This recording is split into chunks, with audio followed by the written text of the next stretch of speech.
Hi കൂട്ടുകാരെ, ഇന്ന് ഞാൻ ഒരു ലോഡ് കിട്ടിയായിരുന്നു. അതുകൊണ്ട് തണ്ണിത്തോടിലേക്കാണ് പോകുന്നത്. നമ്മൾ തണ്ണിത്തോടിൻ്റെ ഗ്രാമഭംഗി നിങ്ങൾ കണ്ടോ? നമ്മുടെ താഴത്തെ വീട്ടിൽ ചേട്ടനെ അറിയാമോ? നമ്മുടെ താഴത്തെ വീട്ടിൽ നമ്മുടെ ചാനലുള്ള വിജയപാറേട്ടന് ചേട്ടൻ്റെ വീടിൻ്റെ സൈഡ് വഴിയൊക്കെയാണ് ഞാൻ പോകുന്നത്. അപ്പോൾ ഇന്ന് കുറേ നാളുകൾക്ക് ശേഷം അവിടെ ഒരു ലോഡ് കിട്ടിയതാണ്. അപ്പോൾ ആ വീഡിയോസ് കാടിൻ്റെ മനോഹാരിതയൊക്കെയാണ് വീഡിയോയിൽ ഒപ്പി ഇങ്ങെടുത്തു നിങ്ങളെ കാണിക്കാൻ വേണ്ടിയിട്ട്. നിങ്ങൾ കണ്ടിട്ട് എങ്ങനെയുണ്ടെന്ന് നോക്കൂ. മൊത്തം കാട്ടിക്കൂടുള്ള പോക്കാട്ടോ. ഇതാണ് തണ്ണിത്തോട് ഗ്രാമം. തണ്ണിത്തോടിൻ്റെ മനോഹരമായ ഗ്രാമം. ഇഷ്ടപ്പെട്ടോ നിങ്ങൾക്ക് എല്ലാവർക്കും? നോക്കൂ. ഇതിൻ്റെ നമ്മളിപ്പം ഞാൻ തിരിച്ചു വരുന്ന വീഡിയോ ആണ് ഇട്ടേക്കുന്നത്.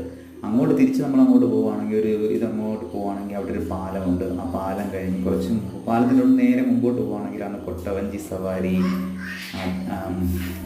അതും കഴിഞ്ഞ് കുറച്ചുകൂടെ മുമ്പോട്ട് പോകാമെങ്കിൽ നമുക്ക് വെള്ളച്ചാട്ടമൊക്കെ കാണാം. ഇത് നമ്മുടെ തന്നെ ചെറിയൊരു കടയാണ് കേട്ടോ.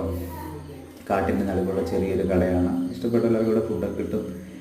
കാട്ടിൽ വന്ന് നിൽക്കുന്ന ആൾക്കാർക്കൊന്നും ഫുഡില്ലാതെ വിഷമിക്കേണ്ട. ഇവിടെ വന്നു കഴിഞ്ഞാൽ നമുക്ക് ഫുഡൊക്കെ കിട്ടും. അപ്പോൾ ഞാനത് അവിടെ കഴിഞ്ഞ് ഇങ്ങോട്ട് വരികയാണ്. ഈ സൈഡിലൊക്കെ ഉണ്ട്. ഇട സൈഡിലൊക്കെ പണ്ടൊക്കെ ആണെങ്കിൽ കാട്ടുപോത്തിൻ്റെയൊക്കെ ബഹളമായിരുന്നു. അത് കഴിഞ്ഞ് താഴെ ആന വരും. തൊട്ടുകാണ്ട് ഈ വല സൈഡിലായിട്ടൊക്കെ ഈ കാണുന്നിടത്തൊക്കെ ആന വരുന്ന സ്ഥലങ്ങളാണ്. ഇതുണ്ടോ അവിടെ നമ്മൾ ഈ കഴിഞ്ഞിടയ്ക്കാണ് തേക്ക് വെട്ടി കൂപ്പ് വെട്ടി ഇറക്കിയ സ്ഥലമാണ് ഇട സൈഡൊക്കെ കാണുന്നത്. എന്നിട്ട് അവിടെ പുതിയ തേക്കും തൈകളൊക്കെ നട്ടതാണ്. അവിടെ ഇപ്പം നല്ല മനോഹരമാണ്. അന്ന് കാണുമായിരുന്നു മുട്ടയടിച്ച മുടി തലയിങ്ങനെ ഇരിക്കുന്നത്.